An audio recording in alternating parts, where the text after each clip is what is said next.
What a sad day to be an American. I woke up and I saw that Jake Gardner, the man who had just been charged with murder, killed himself. Killed himself because what happened was self-defense. Not only was it self-defense, he defended his father and he defended their family business, and he was being charged with murder. The very next day, he was going to have to turn himself in or be arrested and brought in. He decided to take his own life. That's where we are, people. And I'm starting on a very somber note. For Aaron Danielson, who was gunned down in cold blood by ANTIFA BLM, they tracked him down and they murdered him like he was nothing. And that's what these people do. They will murder you because what matters to them is always the ends justify the means. Doesn't matter how they do it, as long as the outcome is what they are looking for, is what they want. Their ideology being pushed through. Doesn't matter how many people they step on, the Constitution that they ripped apart or pissed on, excuse my language, but that's what it feels like, pissed on and set on fire. These people don't care. They're not real Americans. They are communists, they are Marxists, they are anarchists, they are our enemies. And we're going to have to do something sooner or later to protect ourselves and our rights, to protect our family and our property. I hate to say that, guys. When you find somebody guilty of manslaughter and they kill themselves rather than turn themselves in because they know that DA is going to do it. He's going to push it through. You will get the manslaughter charge, even though you were protecting your father and your business. You are the criminal. Jake Gardner was the criminal. This is not justice. It's disgusting. It's giving in to mob rule. Giving the mob what they want, regardless of what the law says, regardless of what your rights are as an American.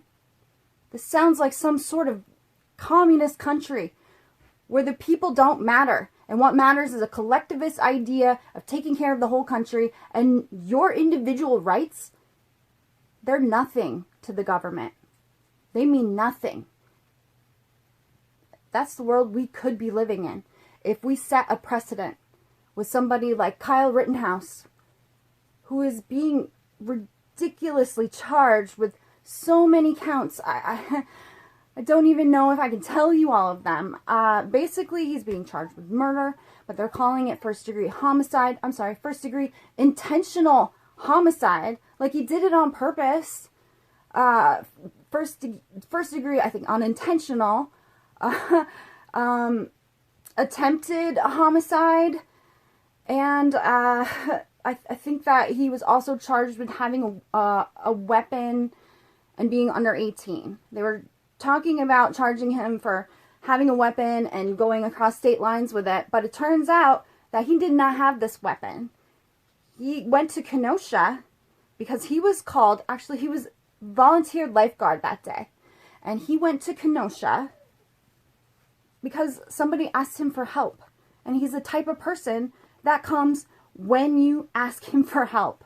What a horrible person he is. What kind of murderer he must be, that intentional homicide that he had planned in his head when he went to Kenosha to protect the business that he was requested to be at.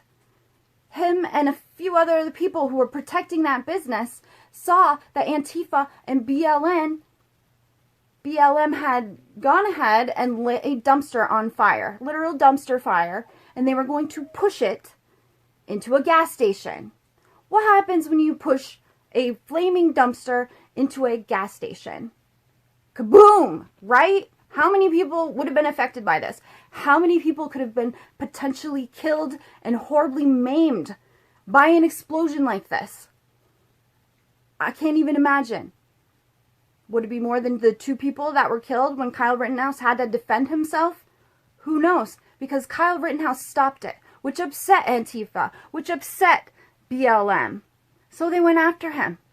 He went running. Shots were fired. He didn't know who was shooting at him, how close they were. All he did, he heard gunshots. So he turned around and shot back in that direction. Unfortunately, somebody was right there, took the bullet, and they ended up dying. And we don't want anyone dying. Unfortunately, this man died. And it was horrible. And it was caught on tape, and he suffered horribly. And I feel really bad about that. But he was chasing a 17-year-old. And who knows what he would have done, or the mob that was running after him would have done to him had they caught him. 17-year-old boy. A boy. He's not an adult. Not yet. He's a boy. Think about what you were like when you were 17. They want to throw him in jail with full-grown men and let him fend for himself. That is what they want for Kyle Rittenhouse's future. We cannot allow this to happen. Not only is it wrong, it's also terrifying. Because if we allow this, if they convict him of murder when he was only protecting himself, he was shooting back at people that shot at him. He was then, after he shot back and he shot the other man, he was chased after, hit with a skateboard, which can easily be seen as a deadly weapon of assault, and he shot the man who did that. Unfortunately, this man died as well. But they weren't done. They were still going after Rittenhouse. So the one guy reaches out like, hey, I don't have a gun, you don't have a gun, let's just stop this. And Kyle looked at him, and he was lowering his gun, and this man lunged at him. So Kyle shot him. He shot him right in the bicep, and that bicep went, nothing left. Probably going to be messed up for the rest of his life. I don't know if they can reconstruct a bicep like that. Maybe they can.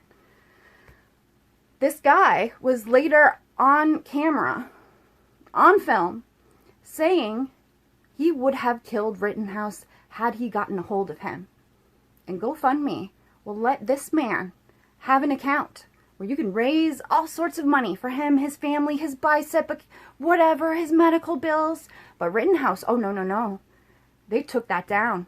How dare he try to get help to pay for his legal defense? How dare he? We'll have to take him off of there. That's just not okay.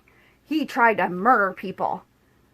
How would you know? You don't even give him the chance to buy defense to show whether or not he's guilty or innocent. That's you, GoFundMe. You. GoFundMe.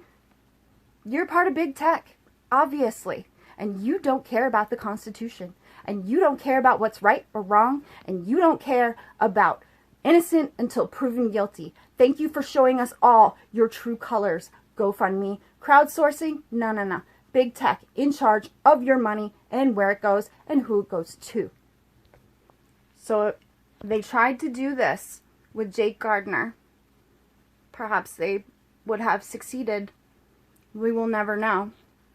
And this is going to sound crazy conspiracy-wise, but I wonder if there's a possibility that somebody actually did something to him to stop the precedent from happening. Had he been convicted, that you will not be able to protect yourself anymore, because that's all it takes. That one case to go through, convicted for self-defense, then they have it. That's all they need. That's all they need to convict you next time you try to protect yourself.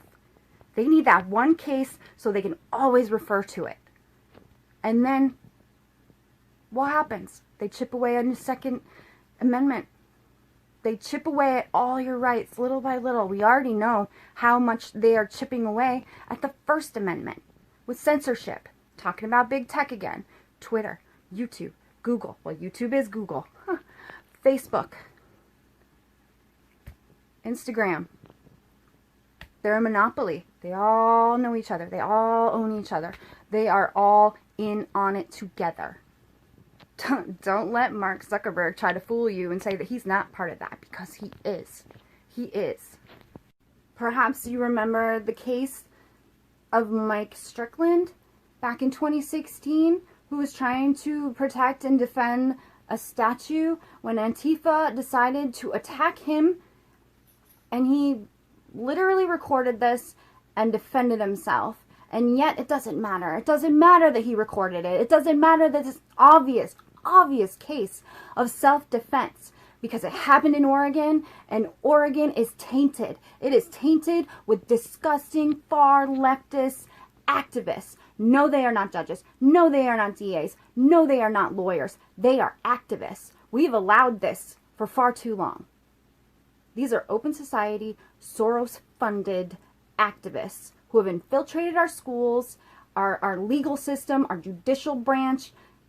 Pretty much anywhere where they can have power, they have infiltrated it. And we have stood by and just allowed it. We didn't know. Yes, we can blame some of it on the media not ever covering it, not ever doing their jobs. But part of it is our fault too. We need to be more aware of what is going on before they take everything away from us. Michael Strickland, easy case of self-defense. He was found guilty, I believe, of all 21 counts that they put against him, of assault, of attempted this and that, having a weapon, an AR-15. I'm not sure, because there's so many charges. And it should have been an open and shut case. Here's the evidence. Here's the video. He was defending himself. He's not the one who started it. They started it. Antifa started it, as usual. But because it's Oregon, because of who is in charge of the law there, Mike Strickland is awaiting trial. He's awaiting trial. He had to bring it all the way up to the Supreme Court to see what they're going to have to say. This keeps happening more and more and more. That they can't make up their minds. We have such unjust judicial system that we have to appeal our obviously innocent cases. We have to appeal them all the way to the Supreme Court, which makes it even more important that we fill that seat. We fill our GB seat ASAP, before the Dems have a chance to smear anyone, someone on the GOP. They get dirt on them, they will lose that vote. So we need to get this done. Get it done, people. Part of the reason why I voted for Trump in 2016 was the Supreme Court. Yes, I want judges on there. I want people who will do their job, know the law, not try to change it. I want judges, not activists. Judges. I want things to be fair. We need to fix this system before it's too late. And they make up their own constitution, and you will not have a say in it. This is America. Kind of reminds me of Childish Gambino's song, This is America. But it just goes through my head that I can't help it. That like, this is our America right now. You can be lawyers. You can be the Mccloskeys and be on your own property. And you can be found guilty of a crime when you protect your property, standing outside, protecting it from a mob that broke into your private property, that broke your gate, protecting your private community.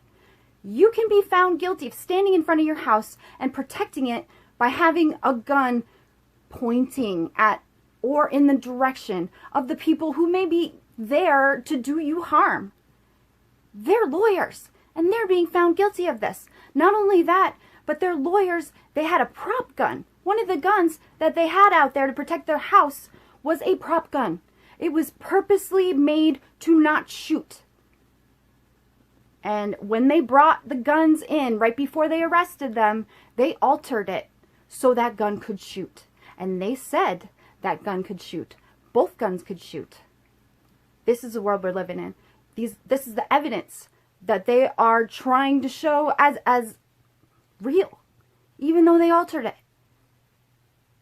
This is America. We need to do something about this.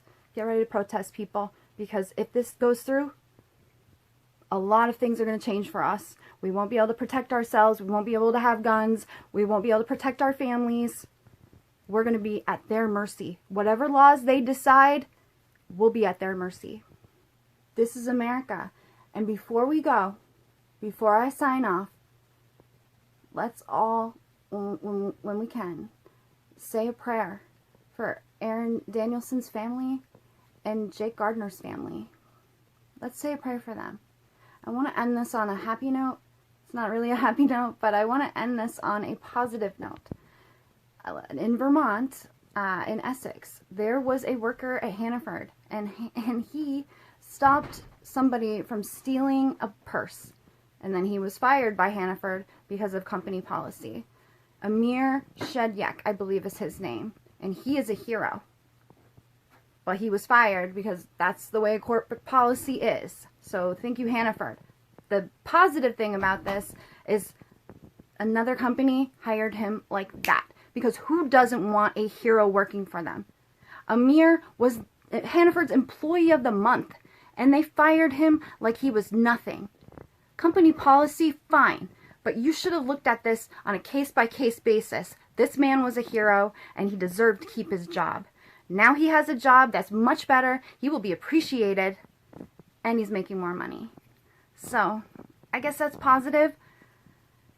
Things are crazy, and let's just be ready for whatever comes at us.